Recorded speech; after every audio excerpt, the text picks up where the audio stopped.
হবে কিনা? সুন্নত না পড়ে ফরজ নামাজ আদায় করলে হবে। কি হবে? লবণ ছাড়া তরকারি হবে। লবণ ছাড়া কি হবে ভাই? লবণ ছাড়া তরকারি কি হয় না হয় না? লবণ ছাড়া তরকারি হয় না? মরিচ ছাড়া তরকারি হয় না? হলুদ ছাড়া তরকারি হয় না? তেল ছাড়া তরকারি হয় না? তো সব ছাড়াই তো তরকারি হয়। পানি আর একটু সবজি সিদ্ধ করে নিলে সেটাও কি হয়? এক রকমের তরকারি। তো সুন্নত নামাজ না পড়ে শুধু ফরজ পড়লে এইরকম নামাজ হবে আর কি, হবে, কিন্তু ভালো করে হবে।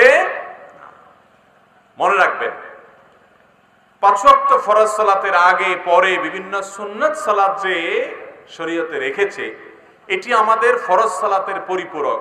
ফরজ সালাতের জন্য রিহার্সেল, প্রস্তুতিমূলক আয়োজন। আবার কিয়ামতের ময়দানে বান্দার যদি ফরজ আমলে ঘাটতি হয়, নফল আমল দিয়ে আল্লাহ তাআলা পূর্ণ করবেন।